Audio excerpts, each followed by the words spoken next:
Hello everyone. Today we have a very interesting story about a lazy boy who was actually quite smart. By the end of this story, we'll learn how a lazy person can work harder and beat their laziness. But that's not all. While we listen to the story, we will also learn some new words and how to make sentences with them. This will help us practice English in a fun and easy way. So, stay with us till the end. Once upon a time, in a small village, there lived a young boy named Ryan. He lived with his parents in a small house on the edge of the town. Ryan was very lazy. Every day he helped his father in the fields, but his job was only to chase away the birds that came to eat their rice crops. Most people used sticks or slingshots to chase the birds, but Ryan didn't want to move too much. So he built wooden poles in different parts of the field and connected them with ropes. This way, he could scare the birds without standing up. He could lie down and relax. His father was a bit worried about his laziness and thought, "If I get sick, how will Ryan take care of everything?" But since Ryan always finished his work, his father never got angry. One summer, during a dry season, his father got very sick and Ryan had to take care of the whole field by himself. He tried, but he wasn't used to hard work.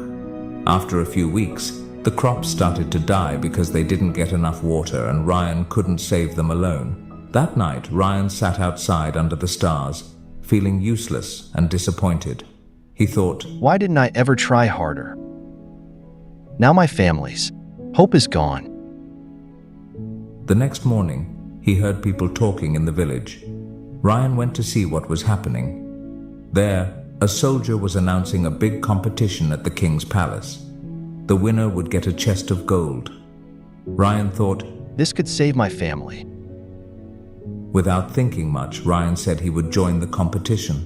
The villagers laughed. They thought, how can someone as lazy as Ryan win against strong people from all over the kingdom?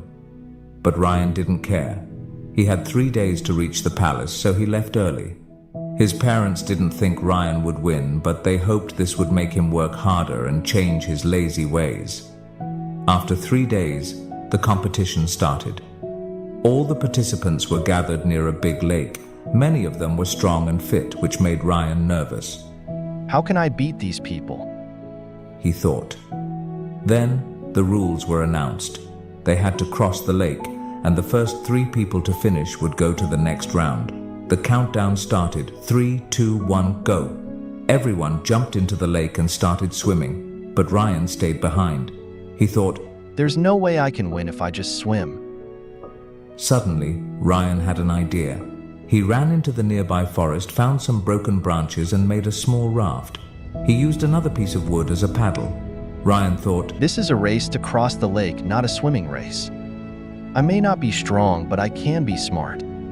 As the others got tired from swimming, Ryan paddled across the lake. Slowly but surely, he passed many of them. In the end, Ryan finished third and qualified for the next round.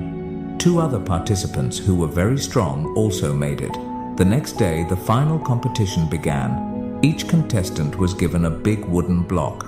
The task was to push the block 1 kilometer to the finish line. Behind them were many tools they could choose from to help them, but they could only pick one. The first contestant quickly grabbed a rope and started pulling the block.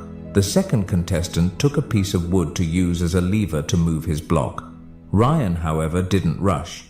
He thought carefully about the tools. "I can't win by using my muscles. I need to think smarter," he said to himself.